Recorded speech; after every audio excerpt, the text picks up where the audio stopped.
ایک دن حضور خواجہ غریب نواز اپنے باغ میں درختوں کو پانی دے رہے ہیں کہ اس وقت کے اللہ کے ولی حضرت ابراہیم قندوزی رحمت اللہ تعالی علیہ آپ کے باغ میں تشریف لائے۔ آپ نے جب دیکھا کہ مجذوب و بزرگ حضرت ابراہیم قندوزی رحمت اللہ تعالی علیہ تشریف لا رہے ہیں تو آپ بڑے ادب و احترام کے ساتھ ان کی خدمت میں حاضر ہوئے، ان کو ایک سایہ دار درخت کے پاس بٹھایا اور ایک اپنے باغ سے انگوروں کا گچھا توڑا اور توڑ کر حضرت ابراہیم قندوزی رحمت اللہ تعالی علیہ کی خدمت میں پیش کر دیا، اور خود آپ دو زانو ہو کر ان کے سامنے بیٹھ گئے۔ حضرت ابراہیم قندوزی رحمت اللہ تعالی علیہ نے انگور تناول فرمائے اور آپ کی خدمت سے بہت خوش ہوئے۔ حضرت ابراہیم قندوزی رحمت اللہ تعالی علیہ نے اپنی جبہ مبارک کی جیب سے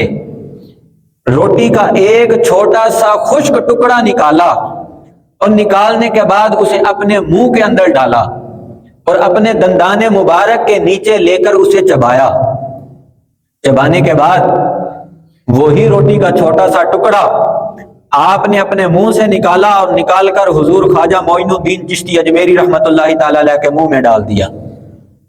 وہ روٹی کا چھوٹا سا ٹکڑا خواجہ معین الدین چشتی اجمیری کے منہ کے اندر کیا ڈالا؟ آپ کا باطن انوار الہی سے روشن ہو گیا۔ آپ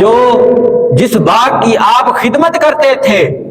دن رات درختوں کو پانی لگاتے تھے، جو چکی آپ کو وراثت میں ملی تھی، اور جتنا آپ کا گھر کا سامان تھا اس سارے سامان سے آپ کو بیزاری نظر آنے لگ گئی۔ اسی عالم میں حضور خواجہ غریب نواز خواجہ معین الدین چشتی اجمیری رحمت اللہ تعالی علیہ نے وہ سارا کے سارا مال جو تھا وہ فروخت کر دیا۔ باغ تھا اسے بھی فروخت کر دیا، چکی تھی وہ بھی فروخت کر دی، اور جتنی دولت آپ کو ملی وہ ساری کی ساری دولت آپ نے فقراء، مساکین اور یتیموں کے اندر تقسیم کر دی، اور خود بے خودی کے عالم میں خراساں کی طرف راہ حق کی تلاش میں نکلے۔